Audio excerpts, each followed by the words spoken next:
My lovely friend, welcome back to my channel. I hope guys सब लोग अच्छे हो एंड हेल्दी हो। सो आज मैं फिर से आप लोगों के साथ लव इज़ इमोशनल ब्लैकमेलिंग के नेक्स्ट पार्ट लेके आई हूँ। तो अगर आपको मेरी स्टोरी पसंद आ रहा है तो प्लीज़ यार आप लोग मेरे चैनल को सब्सक्राइब कर देना, मेरी वीडियो को लाइक करना एंड कमेंट करके ज़रूर बताना कि स्टोरी कैसा है। एंड और एक चीज़ मैं बताना चाहती हूँ वो है कि कल के पार्ट में बहुत ज़्यादा शोर हो रहा था। मैं क्या बोलूँ यार, मेरी ऊपर की जो फ्लोर है ना वहाँ पे काम चल रहा है एंड उसमें पूरा दिन मतलब शोर होता ही रहता है। एंड इवन अभी तो रात में भी काम चलता है, इसलिए रात में भी शोर आता है। तो मुझे रिकॉर्ड करने के लिए मैं कुछ भी टाइम चूज़ करूँ ना क्यों ना, मतलब शोर आएगा ही। तो इसको प्लीज़ थोड़ा सा कंप्रोमाइज़ कर लो क्योंकि मैं कुछ नहीं कर सकती। ओके एंड सॉरी, आज के पार्ट में भी आ सकता है तो कुछ नहीं कर सकती। ओके तो चलो अब वीडियो स्टार्ट करते हैं। तो पिछले पार्ट पे हमने देखा था कि हमारी विंग एंड वांगजी जो कि नीकलैन आ गए थे एंड नीकलैन आने के बाद वांगजी एंड विंग जो एकदम सीक्रेटली एक रूम में चला गया था एंड विंग वहाँ पे बैठ के काफ़ी टाइम से वेट कर रहा था एंड कुछ टाइम बाद वांगजी भी वहाँ से चला गया था एंड विंग जो कि वेट करते करते वो बहुत ज़्यादा बोर फील कर रहा था, इसलिए वो साइड में जो भी चीज़ रखा हुआ था ना वो सब देख रहा था। एंड वो सब देखने में इतना ज़्यादा गुम हो चुका था ना कि कब उस रूम की दरवाज़ा खुला ये चीज़ विंग ने नोटिस ही नहीं किया। एंड जब दरवाज़ा बंद हुआ ना तब एक साउंड आया था एंड विंग पीछे मुड़ के देखा एंड पीछे मुड़ के देखने के बाद वो एकदम शॉक्ड हो गया था। उसके हाथों में जितनी भी बुक्स था ना जो देख रहा था सब कुछ गिर गया था उसके हाथों से एंड वो बस सामने की तरफ ही देख रहा था। उसकी बॉडी एकदम फ्रीज हो गया था। वो अपने आंखों पे बिलीव नहीं कर पा रहा था कि वो जो देख रहा है क्या वो सही है। वो मतलब अपनी आंखों को बार बार झपका रहा था एंड ओपन कर रहा था क्योंकि सामने 3 शख्स था। हाँ, 3 शख्स। हाँ, वो उसकी फैमिली है। उसका माँ, उसका बाबा एंड आचिंग खड़े हैं। विंग जो कि आगे बढ़ ही नहीं पा रहा था। उसे लग रहा था कि वो जो देख रहा है वो सब कुछ उसकी बहम है, अगर वो सामने जाएगा ये लोग गायब हो जाएंगे, इसलिए विंग दूर से ही खड़े होकर बस इन लोगों को देख रहा था। एंड तब भी विंग को एक साउंड आया उसके कानों में एंड वो था, विंग बच्चा मेरे पास आओ माँ की। एंड विंग जो कि वहाँ पे वो देख रहा था एंड ये जब वो सुना ना ये साउंड उसकी आंखों से और भी ज़्यादा आंसू आ रहा था। वो कुछ भी बिलीव नहीं कर पा रहा था, कुछ भी। एंड वो एकदम ही नीचे बैठ गया एंड वो रोना शुरू कर दिया था। वो फूट फूट के रो रहा था एंड उसकी माँ जो कि जल्दी से दौड़ के विंग के पास आया एंड बोला, विंग देखो मैं हूँ, मैं तुम्हारी माँ, तुम्हारी फैमिली, तुम रो क्यों रहे हो, देखो। एंड विंग जो कि उसकी माँ की तरफ देखा एंड उनकी गालों पे हाथ रखा एंड बोला, आप लोग सच हो ना। हाँ, मैं कोई सपना तो देख रही हूँ ना माँ। हाँ, आप लोग मेरे पास हो ना, आप यहाँ पे हो ना। मुझे बताओ मैं किस सपना देख रही हूँ। हाँ, मैं अगर उठ सपने से उठ जाऊँ और आप लोग चले जाओगे तो क्या होगा मेरा। हाँ, नहीं ये सब सपना है, सपना कुछ सही नहीं है। नहीं, आप लोग यहाँ नहीं हो सकते। आपको तो मार डाला है ना, आपको तो मार डाला है बेरहमी से। ये सब बोलते बोलते विंग एकदम ही बेहोश हो गया था उसकी माँ की हाथों में एंड उसका माँ मैडम यू जो इतनी ज़्यादा डर गया था ना वो विंग की तरफ देखकर बोला, विंग उठो बच्चा उठो। एंड तब भी जो जियांग चैंग एंड हमारी जियांग फैमिया था ना वो भी दौड़ के आया एंड बोले इससे क्या हुआ है, ये इस तरीके से बेहोश कैसे हो सकता है। एंड वो लोग जल्दी से जो है ना दरवाजे के सामने गया एंड दरवाजे के सामने ही वांगजी खड़ा हुआ था एंड वांगजी जब देखा कि मैडम यू नहीं जियांग चैंग आ गया था एंड वो वांगजी को देख रहा था एंड वांगजी उसकी फेस को देख के उसे कुछ अजीब लगा। वो जियांग चैंग की तरफ देखा बोला क्या हुआ है। एंड जियांग चैंग ने बोला वो विंग बेहोश हो गया है। एंड वांगजी जो कि जल्दी से अंदर गया, अंदर जाने के बाद देखा कि मैडम यू के गोद में विंग मतलब लेटा हुआ है एंड वो बेहोश है। एंड ये देखने के वांगजी जो जल्दी से विंग को गोद में उठाया एंड उसे लेके जा रहा था निमेंशन में ही। एंड उसके बाद वो एक रूम में लेके गया एंड उसको वहाँ पे लिटा दिया एंड फिर जल्दी से हीलर को बुलाया एंड हीलर आया एंड उनको चेक किया एंड बोला वो ठीक है, जस्ट प्रेगनेंसी कारण एंड वो थोड़ा सा टेंस हो गया था इस वजह से वो बेहोश हो गए, वो ठीक है। एंड उसके बाद वांगजी जो कि मैडम यू की तरफ देखन बोला, मैं क्या बोलूँ आपको, मैंने आपको सब कुछ तो बताया है कि इनके साथ हमने बहुत गलत कर दिया है। एंड मैडम यू जो कि वांग जी की तरफ देखा। वो वांग जी को क्या बोले, वो किसको क्या बोले, किससे ब्लेम करे विंग की हालत के लिए, वो खुद भी नहीं जानता कि वो सब लोग विंग की इस हालत के लिए जिम्मेदार था। एंड उसके बाद जो हीलर चला गया था ना, madam you and Wang ji and जो बाकी दो लोग थे, विंग के फादर एंड जियांग चेंग, वो 4 लोग वहाँ पे था। एंड विंग बिस्तर में लेटा हुआ था बेहोशी की हालत में। एंड ऐसे ही कुछ टाइम बीत गया, शायद लगभग 20 मिनट बाद उस बिस्तर में जो शख्स लेटा हुआ था ना, वो अपने पलकों को झपका रहा था, वो उठ रहा था। एंड ये देखने के बाद जो मैडम यू था ना, वो जल्दी से विंग के पास चला गया था। एंड विंग के सर पे अपने हाथों को रखा एंड बोला, विंग विंग मेरे बच्चा, उठो उठो ना, तुम क्यों क्यों ऐसे ऐसे कर रहे हो, उठो, देखो मैं तुम्हारी माँ, तुम्हारे पास हो ना, उठो। एंड विंग जो धीरे धीरे अपने आँखों को खोला। एंड आंखें खोलने के बाद वो सामने उसकी माँ को देखा। एंड वो फिर से रोने लगा, वो फूट फूट के रो रहा था, उसे कुछ भी समझ में नहीं आ रहा था, बट वो क्या रिएक्ट करे। एंड वो एकदम ही उठ के बैठा। मैडम यू को हक कर लिया, बोला, आप जिंदा हो, आप जिंदा हो, आपको नहीं मारा गया है ना, आप सच में हो ना यहाँ पे माँ, मेरे पास बताओ, आप फिर से दूर नहीं जाओगे ना, ये सब कुछ सच है ना माँ, हाँ। एंड मैडम यू जो इनके सर पे हाथ रखा एंड उसको बोला, मेरा बच्चा, मैं तुम्हारे पास हूँ, मुझे कुछ नहीं हुआ है, देखो देखो मैं हूँ यहाँ पे, तुम शांत हो जाओ, नहीं तो तुम्हारी तबीयत फिर से ख़राब हो जाएगा, हाँ शांत हो जाओ। ऐसे ही मैडम यू जो कि विंग को संभालने लगा। एंड बहुत टाइम लगा विंग को संभालते संभालते। एंड उसके बाद जब विंग एकदम शांत हुआ ना, उसके बाद वो उसके माँ की तरफ देखा। एंड फिर वो उसकी भाई और उसके फादर की तरफ देखा, बोला, पर आप लोग कैसे जिंदा हो, आप लोगों को तो मार दिया गया था ना, मैंने देखा था आप लोगों की लाश, और मैं आप लोगों की ग्रेवयार्ड पे भी तो गया था ना, तो आप कैसे ज़िंदा हो सकते हो, हाँ हाँ, ये कैसे हो सकता है, बताइए मुझे। एंड मैडम यू जो कि वांग जी की तरफ देखा एंड फिर बोला, विंग तुम्हारी अल्फ़ा ने हमें बचा लिया था, ये उसकी प्लान था, वो हमें बचा के यहाँ पे लेके आ गया था। एंड तुम जिस बॉडी को देखा था वो एक्चुअली किसी और की थी, हमारी नहीं थी, और वो ग्रेवयार्ड भी हमारी नहीं था विंग। एंड विंग जो उसकी माँ की तरफ देख रहा था, उसे कुछ भी समझ में नहीं आ रहा था क्या चल रहा है, क्या हो रहा है। उसने बोला, पर ऐसा क्यों ऐसा। एंड मैडम यू जो विंग की तरफ देखा एंड बोला, तुम अभी बहुत कमज़ोर हो विंग, तुम पहले ठीक हो जाओ, उसके बाद हम सारा सच तुम्हें बताएंगे, सारा कुछ कि क्या हो रहा था। आपने विंग जो मैडम यू की तरफ देखा बोला, पर माँ मुझे जानना है। एंड मैडम यू ने बोला, विंग अभी थोड़ा सा रेस्ट कर लो, मैं तुम्हें कुछ टाइम बाद बता दूंगी कि क्या हुआ है। एंड इसके बाद मैडम यू जो वांग जी की तरफ देखा बोला, वांग जी तुम उसकी ध्यान रखना, ठीक है, मैं आ रही हूँ। ये बोल के वांग जी वहाँ पे था एंड बाकी सब लोग वहाँ से चला गया था। एंड विंग जो वांग जी की तरफ देख रहा था, उसे कुछ भी समझ में नहीं आ रहा था। वो होप कर रहा था कि वांग जी शायद उसे कुछ बता दे, बट वांग जी भी उसे कुछ नहीं बता रहा था। एंड कुछ टाइम बाद जब खाना आया ना, विंग को वांग जी ने खाना खिलाया एंड विंग भी खाना खा लिया था। एंड उसके बाद सुला दिया दवाई देने के बाद। एंड ऐसे ही वो दिन बीत गया था। हाँ, वो दिन पूरा बीत गया। नेक्स्ट डे सुबह विंग जल्दी जल्दी उठा। उठने के बाद वो जल्दी ही वांग जी को बोला, मेरी माँ एंड बाकी लोग कहाँ है। तो वांग जी ने बोला, वो तुम्हारी साइड वाले रूम में ही है। एंड विंग जो वांग जी की कोई बात और सुना ही नहीं, वो जल्दी जल्दी उस रूम में चला गया था। एंड उस रूम में जाने के बाद वो देखा कि जो उसकी माँ एंड उसकी बाबा है ना, वो उस रूम में बैठा हुआ था। एंड विंग उनके तरफ देखा एंड बोला, आपने मुझे कुछ भी नहीं बताया है, कब तक कुछ छुपाएंगे मुझसे, बताइए। और नहीं, अब मुझे सारा सच बताइए, मुझे सारा सच जानना है कि क्या चल रहा है यहाँ पे। एंड विंग की माँ जो विंग की तरफ देखा एंड बोला, हाँ ठीक है, मैं तुम्हें बता दूंगा, चलो। ये बोल के वो एंड उसकी फादर जो विंग को लेके बाहर जा रहे थे, नी मेंशन से बाहर। एंड विंग ने बोला, आप लोग मुझे बाहर क्यों लेके जा रहे हो। मैडम यू ने बोला, मैं चाहती हूँ कि तुम्हारे साथ अच्छी तरीके से एक अच्छी जगह पे बात करूँ। एंड विंग जो उसकी माँ की तरफ दिखा एंड अपने सर को हिला दिया।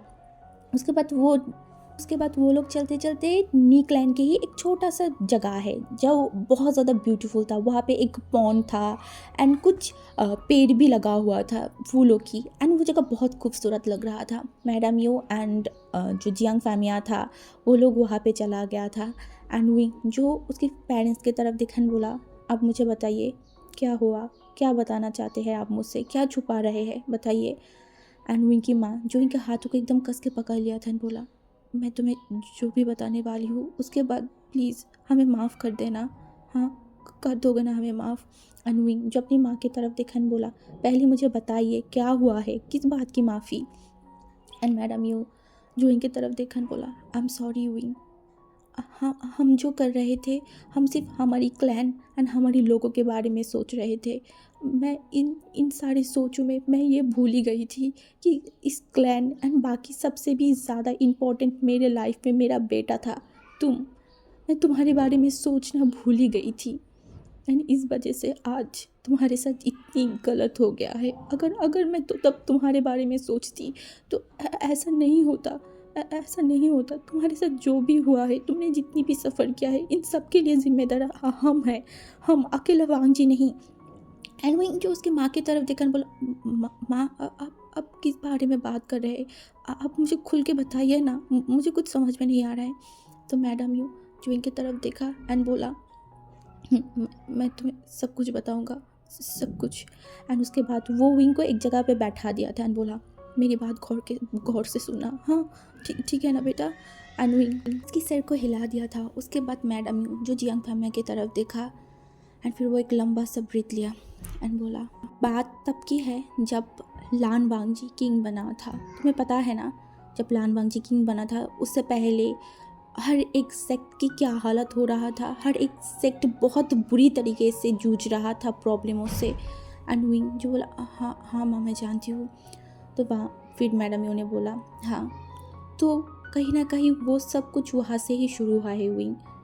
मैंने बोला माँ आप अच्छे से बताइए ना, क्या क्या क्या बताना चाहते हैं आप।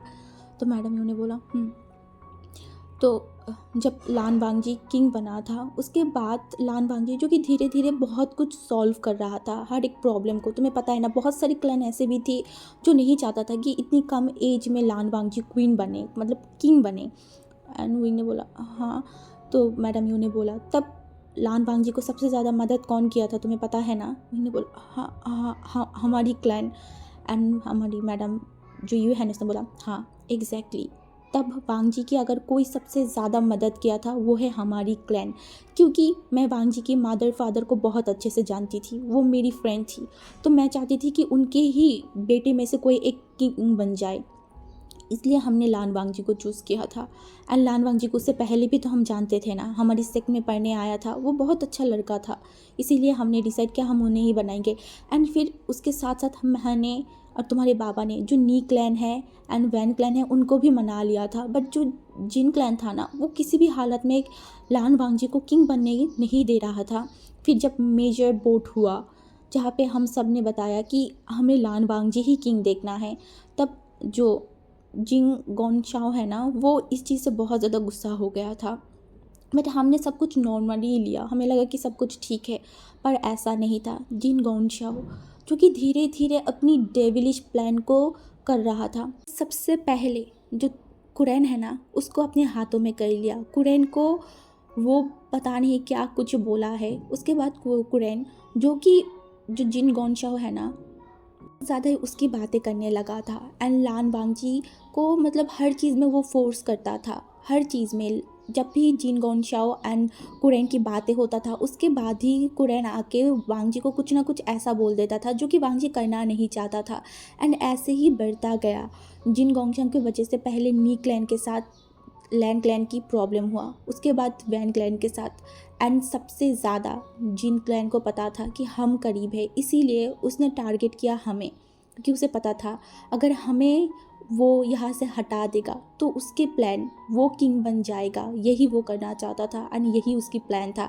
इस वजह से वो धीरे धीरे हमारी क्लैन के बारे में उल्टा सीधा चीज़ कुरैन को बताने लगा, जैसे कि हम कुरैन के साथ गद्दारी कर रहे हैं, लैन क्लैन के साथ गद्दारी कर रहे हैं। बट ऐसा कुछ नहीं था, हम ऐसा कुछ भी नहीं कर रहे थे। एंड ये सब कुछ तब सबसे ज़्यादा बढ़ गया जब लैन क्लैन की सबसे बड़ी जो चीज़ था ना वो था लैन क्लैन की सेनाएं। एंड उन सेनाएं को अचानक से बहुत सारी सेनाएं हमारी बॉर्डर में मार दिया गया था। एंड उसमें ब्लेम आया कि हमने लैन क्लैन की सेनाओं को मार डाला है, बट ऐसा नहीं था विंग, ऐसा बिल्कुल भी नहीं था। हम क्यों मार दें उन्हें? एंड हमें भी कुछ भी समझ में नहीं आ रहा था।